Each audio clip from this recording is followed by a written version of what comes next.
Allahu Akbar.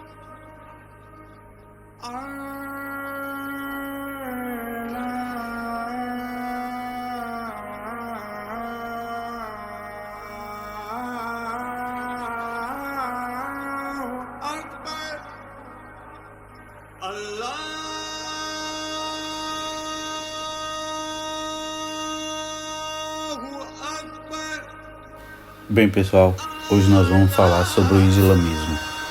Farei uma palestra bem resumida sobre o que é islamismo, de modo que dê para a gente ter uma noção do que é essa religião que tem mais de 1 bilhão de seguidores. O que é Islã?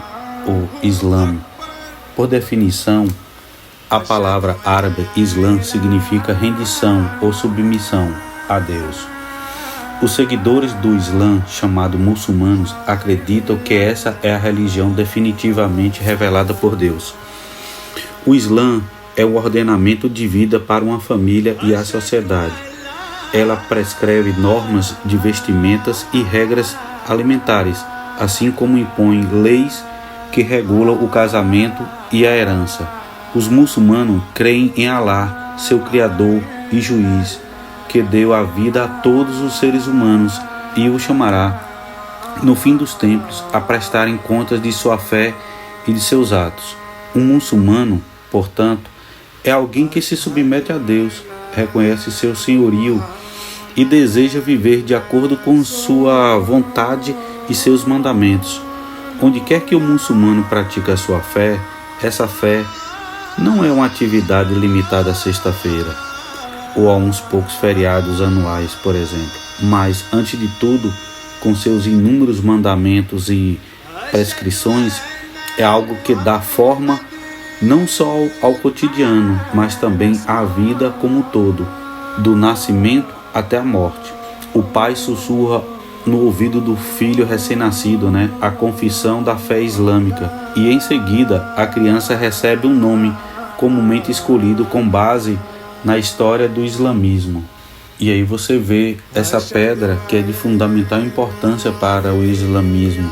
Ela fica em Meca. E aí vale só um vídeo só para falar dessa pedra, Olha a quantidade de pessoas no entorno dela na peregrinação anual. Alá. Alá significa ó Deus ou a divindade. Portanto, é um ponto de vista do seu uso pré-islâmico, naturalmente não se relacionada com nada com o Islã.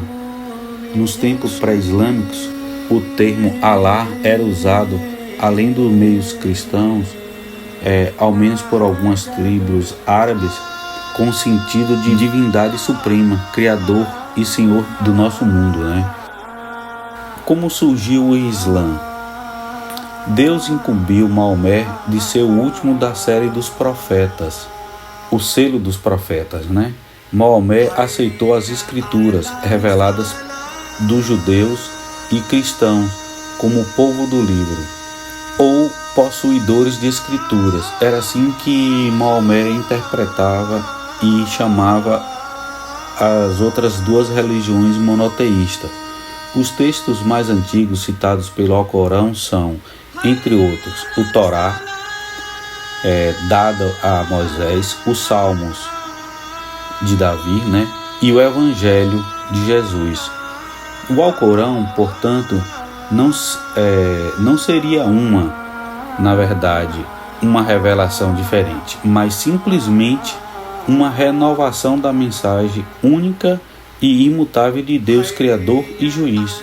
O público-alvo agora seria o povo árabe, depois que os profetas já haviam sido enviados a outros povos. Agora era a vez do povo árabe, Pouco se sabe sobre Maomé nos seus primeiros 40 anos de idade. Sabe-se que ele nasceu aproximadamente no ano de 570, que era filho de Abdallah e Amina bin Rab, da tribo dos Quareshitas e da linhagem de Banu Hashim, em Meca.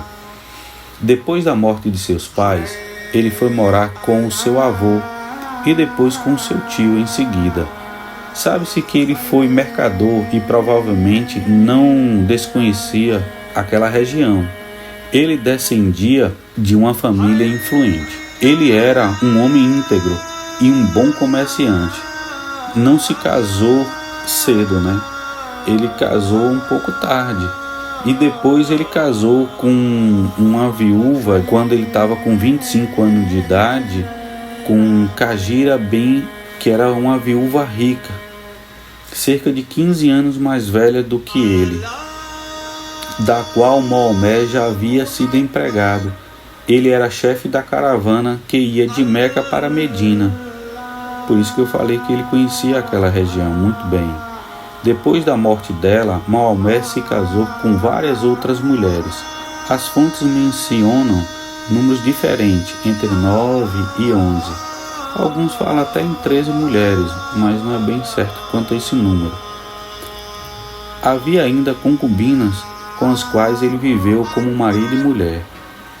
Com Khadija, Maomé provavelmente teve pelo menos 4 filhas e 2 filhos, talvez 3. Na época da sua morte, porém, nenhum desses 3 filhos e nenhum dos filhos homens, do casamento posterior estavam vivos, uma circunstância que dificultou bastante seu acordo sucessório. O Alcorão praticamente não dá informação alguma sobre todos os acontecimentos em que, em 610 d.C. aproximadamente, dera a Maomé a impressão de que ele fora chamado para ser profeta. Acredita-se que Maomé tinha recebido as suas primeiras revelações por volta dos seus 40 anos de idade. De acordo com os relatos dos historiadores muçulmanos, no tocante ao período pré-islâmico, temos relatos apenas da perspectiva muçulmana. Maomé meditava numa caverna, perto ali de Meca, naquela região de Al-Hira. Ali, conta-se que ele foi tomado por uma forte sensação que o assustou terrivelmente. Sabe-se que ele contou no início para a esposa dele e alguns amigos íntimos. As mensagens eram todas ditas pelo anjo Gabriel, o portador das revelações, e não diretamente de Deus, como no Antigo Testamento. Ele memorizou tudo e recitou, lembrando que naquela época a grande maioria não sabia ler, inclusive Maomé, e a cultura era oral.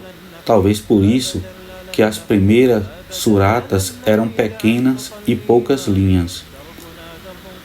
Muçulmano quer dizer que é aquele que se submete a Deus, diferente dos povos árabes, que cultuavam vários deuses, inclusive em Meca, no templo da Kaaba, que tinha aproximadamente 260 divindades.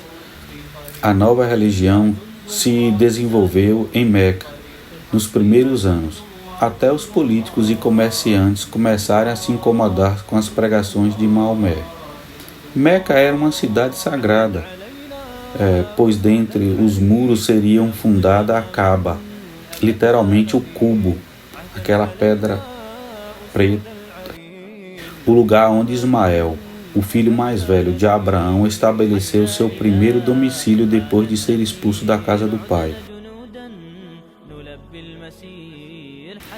O comércio era pujante e a classe dominante lucrava com essa peregrinação para visitar e fazer comércio em Meca. E Maomé começou a pregar contra a injustiça social, os pobres e os injustiçados, assim como Jesus teve grande aceitação e adepto dessa classe. Incomodado com esse crescimento dessa religião, essa nova religião, Maomé foi expulso da cidade depois que seu tio morreu, e alguns dos seus membros foram torturados, presos e mortos. Haviam passado 9 anos depois das primeiras revelações. E entre parênteses aí, que eu faço. O resultado foi a imigração chamada de Égria. Isso foi no ano de 622. Foi uma imigração de Maomé com um pequeno grupo de seguidores para a cidade de Medina, situada num oásis. Evento que se mostraria tão importante que depois seria escolhido para a data inicial do calendário islâmico e assim de toda a história muçulmana. Maomé fizeram um acordo com as dispersas tribos árabes de Medina, em sua maioria pagã, mas também com vários clãs judeus importantes. Fecha aspas aí. E lá em Medina, as revelações mudaram de temática, passando para as regulações de casamento, da vida cotidiana, sobre a herança e a própria liderança, como o profeta e o líder político.